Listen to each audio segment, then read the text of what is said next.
Good afternoon. Welcome to Jim Munley's World of Weather. Clicked on to long-range weather forecast discussion for January 20th through February 3rd. First, we're going to look at the indices. The PNA finally is going to trend positive, and the NAO will be negative. Now we're going to take a look at the MJO, and it shows a path for some models towards a colder phase, but will not be a game changer in the pattern, just more brief in nature. Same with the polar vortex, which may weaken with the influence of warming moving towards the pole. We have warming occurring on the Asian side of the pole. And however, research says that with the QBO transition, the polar vortex can maintain strength, but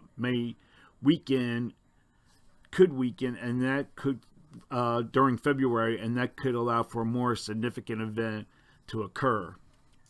So this is which one is this? Okay, this is the Canadian MJO, and this is the NCEP MJO. So it's showing going in a colder phase. Okay, now we're going to look at the period for January 20th to 24th. We're going to go 20th to 24th, and the progressive flow will take the western ridge and eastern trough eastward. Next week could bring back the ridge in the east later in the week. And that we might see that happening as we go to the 24th. You see we have a ridge here over much of Canada, well, centered here across east central Canada, but above normal heights, and the flow remains generally zonal. Now, we're going to talk about this system that will be affecting the east. We're going to go here to Friday night, tonight at 7 p.m. And here's the system organizing in the plains, rain, probably possible storms, snow here. That's the European, that's the GFS. Here's the European. And then we'll go to 7 a.m. on Saturday. And now it starts pushing into parts of like Pittsburgh, Cleveland, mixed precipitation, then probably heavy rain occurring here, snow to the north. And then we look at the European.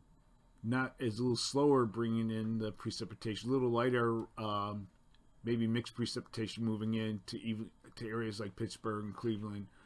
And then we'll go to 7 p.m. on Saturday. Now we have snow occurring across much of the northern mid-Atlantic, New England, and then we have mixed precipitation moving into central Pennsylvania. And we have rain occurring further to the south across the lower mid-Atlantic to the Gulf Coast. And then we'll go to Sunday morning 7 a.m. and it's pretty much over. But also we'll have a trough. Eastern Rockies early in the week will favor below normal temperatures in the east, especially for the upper Midwest, including the Gulf Coast region and Florida. Lake effect snow is forecast across the lakes, and the west will remain unsettled with lower elevation snow and lower elevation rain and higher elevation snows on Tuesday. Precipitation will increase later in the week, and we'll have Gulf moisture, you can see right here, start to increase as it interacts with a front across the Texas north and northeastward. And then we'll go here, we'll go to Friday. There might be some wintry mix to the north. I would see this other system developing. And now it looks like a more rain event. This could be almost like a squall line, heavy rain and storms occurring here across portions of Little Rock, maybe parts of Louisiana, and into Chicago will have rain. And then here will be north across Minneapolis, parts of the area will have snow. Okay, now we're going to look at the period for January 25th to the 29th. And the upper low is forecast off the west coast of North America. And we have an upper low over Greenland. A ridge is forecast over east central Canada and the eastern U.S. with a weak flow across much of the nation. You can see it right here. So for this forecast period, I am forecasting above normal temperatures for a large swath of the nation, and I'm forecasting anomalies of 2 to 8 degrees above normal.